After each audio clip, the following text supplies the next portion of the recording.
Subscribe to our YouTube channel for in-depth interviews of India Inc.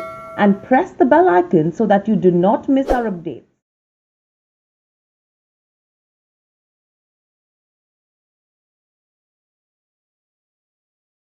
Hello and welcome to Nirmal Bang, ladies and gentlemen. I'm Hiral Dadia. We have with us Ria Singh, technical analyst, currencies joining in. Ria, welcome to the show. Ria, my first question coming to you is overall, if you see in terms of how the rupee has started, it's pretty much on a weak note right now. What are the levels we should be watching out for from here on? Because a lot is happening in the global markets which could be impacting us. Good evening, Aaron. If you look at the Indian rupee lately, I think going forward it will remain in a very volatile session, but in a sideways consolidation phase, meaning that the range will be widened, but it will be a sideways momentum that you will see. So it will probably be testing 75.10 to 74.25 range in the near term. Now, probably why, apart from the global factors, obviously the US elections, which has taken fold, the result of which will definitely have an haywire, effect on the rupee the next opening session.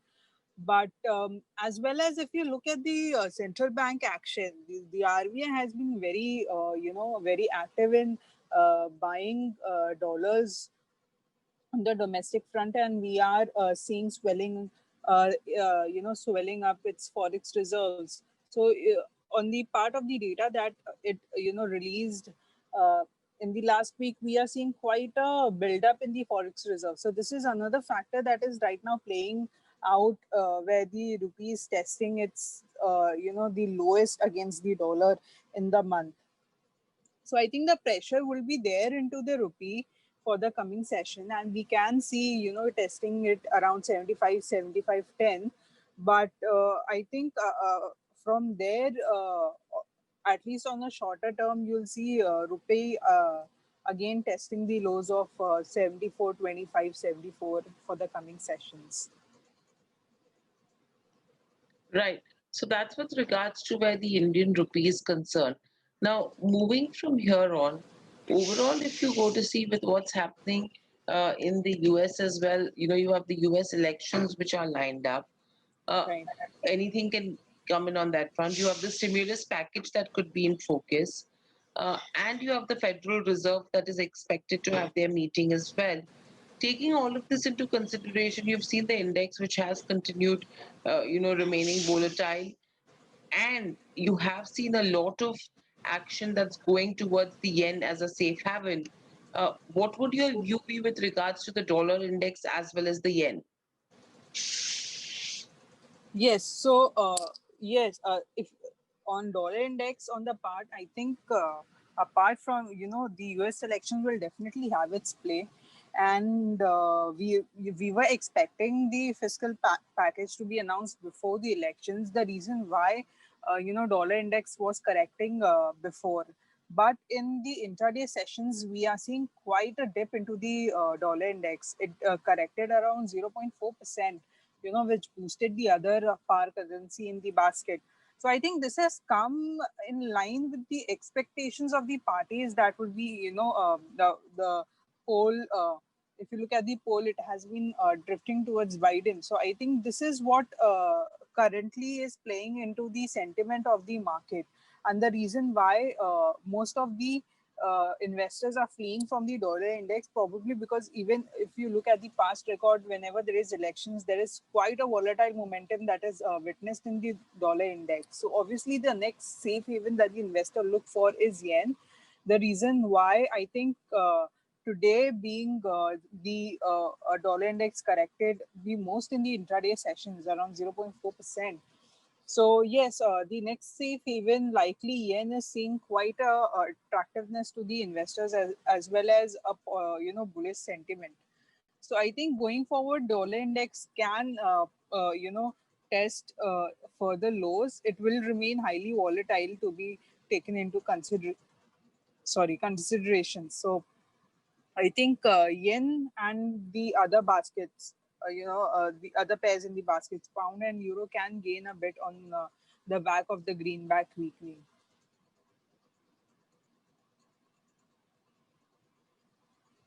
Right. Apart from that, moving away from this, you have the ECB, which has slowed its pace on the liquidity from here on. UK is going in lockdown, posing threat on the economic revival as well as on the strength of the pound. What would your view be with regards to the euro and the pound? Yes, like we were just having this conversation in the previous session as well, where the ECB had come forth with the statement that they won't be pulling out the hand from the stimulus package right now, but obviously they have slowed down the liquidity pace. If you look at the ECB actions in the past week, so they bought around just 11 billion euros of debt under its pandemic bond buying program.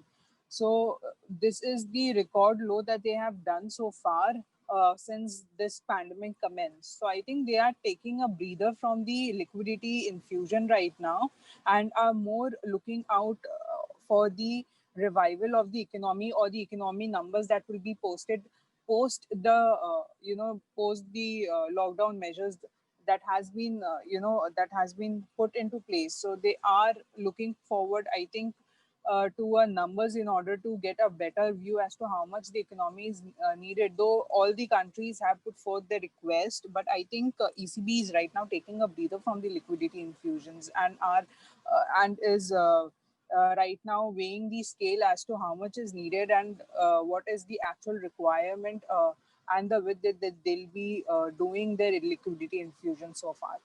And obviously, with the UK going forward with the the lockdown measures, I think it will heavily weigh on the economy because we were already seeing quite a dip into the economic numbers, and the revival so far has been endangered with the lockdown measures. But obviously, it was a need of the hour.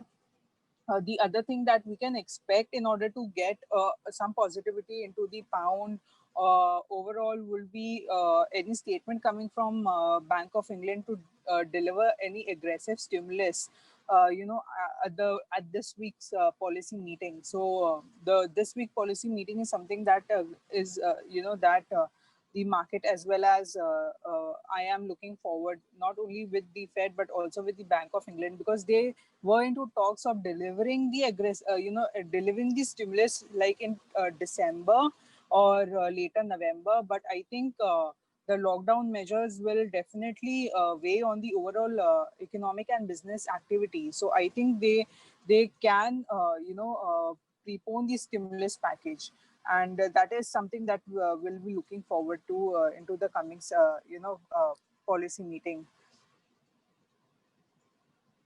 Right. So, what are the strategies that you would want to recommend?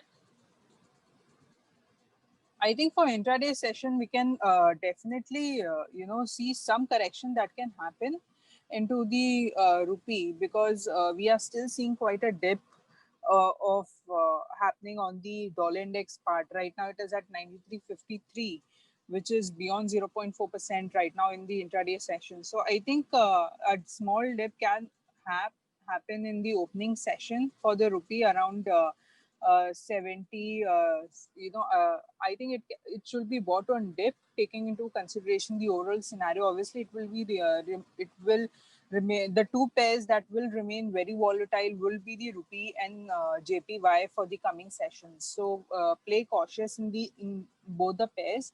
What you can do is you can buy into the pair for the intraday session around 74.30. There can be a weak open that can happen if the dollar index continues to remain weak. So 74.30 is a very good level for going buy on dip for going for a buy on dip strategy. So 74.30 buy around 74.30 for a target of 74.45, 74.55 with a stop loss of 74.20.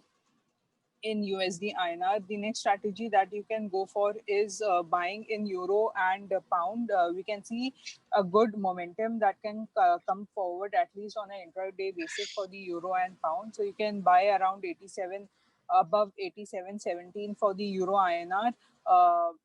For the target of around 87.30, 87.50 with a stop loss of 87 for the coming session. For pound, as far as it is maintaining the support of 96.70, you can buy into the pair for a target of 97, 97, for a target of 97, 97, 10 with the stop loss of 96.50. Right. Thank you, Ria, so much for sharing your views and your strategies, because from here on, the currency market is something which is going to see a lot of volatility, taking the macro events into consideration, and there will be a lot of action here on. But thank you, viewers, for joining in as well. And we will be back, after a day to get more views and strategies from Ria. Thank you so much.